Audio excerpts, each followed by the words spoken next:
Preparação fatin celebração aniversário restauração independência Timor-Leste badala ruanolo na tomada posse presidente da República José Manuel Ramos Horta período rihunrua ruanolo resin rua torihunrua ruanolo resin hitu besi concluiona.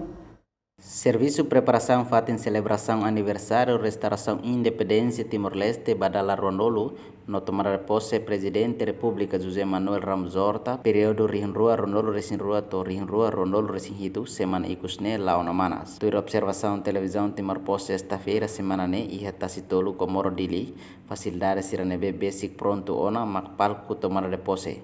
Fatimba candidato presidente eleito no presidente atual Fatimba Bainaka nacional no internacional. Além de nessa cerimônia nebe ladoko si Fatim misa am Papa João Paulo II tinang riung ida atusia wal nolo resinsia. Ka umara tas tolo dele completamos tenda rua ba comunidade sira. Iha area nemos prepara haris Fatim bemos equipa médico no segurança. Preparação ne hala ona durante fulang ida no tur plano companhia construtor se entrega facilidade neba comissão organizadora iha domingo Lawrence Sandosin Lima fulang maio tina riung rua Ronaldo resin rua.